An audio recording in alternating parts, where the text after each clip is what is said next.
The question we are handling is CAT 2015 did not work for some reason. What should I do now? Right? First thing first, did not work can be in many levels. So evaluate, see where you stand, do some amount of analysis on where you stand. It's important. If you're going to have a shot at a few interviews, but this is with colleges that you will never join, it might still be value to go through the interview process. So if you get 94.5, if you have your heart set on Ahmedabad, Bangalore, Calcutta, so you're saying, look, I'm not going to make it there. Why do I bother with this whole process? It might still be worth your while to just apply to some colleges, do the interviewing process so that you're ready for next year. That still matters, so think about that. Second, starting your preparation for CAT 2016. That's the way you want to go. Then take your time, don't rush into that. You can't start off preparation with a huge feeling of disappointment. You will have enough time. If you're prepared hard enough for 2015, then 2016 will not take you 12 months. So take a break, plan, make sure whether you have to prepare, evaluate whether you have to prepare from first principles or you have to focus more on the drill and practice and mocks and all that. So know where you stand. Third, most important thing, if your percentile and your preparation is telling you that this CAT thing is not for you, check it. It's very good.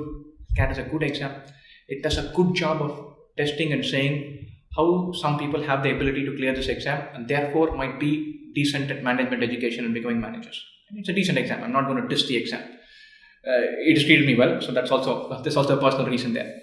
Having said that, this exam definitely is not a strong signal the other way around. Clearing CAT means you're good.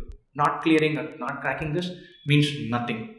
So don't take this as an indication of what you can do either as an employee or as an entrepreneur or as a manager. And so don't let the one result on one day determine what you're all about. You can take the pragmatic option and say, look, I tried everything. I think I could have got 5 more percentile points better than what I did. Having said that, even including that, I'm going to end with a middling 85. 85 is not going to take me places. Maybe I'm not going to get 98 that easily in this exam. Let me look at other avenues. There is no loss of faith in that. You need to have a clear understanding of how good you are, then go there. Keep in mind the best companies in India, the ones that we all look up to and say, look, that's well run. Most of them were not started by IIMs. Very few of them are even being run by IIMs. When I say IIMs, IIM graduates. Sorry about that. So the IIM graduates do not have a monopoly on quality management. Definitely do not have a monopoly on quality entrepreneurship. They don't. The entrepreneurship track record of IIM graduates is poor.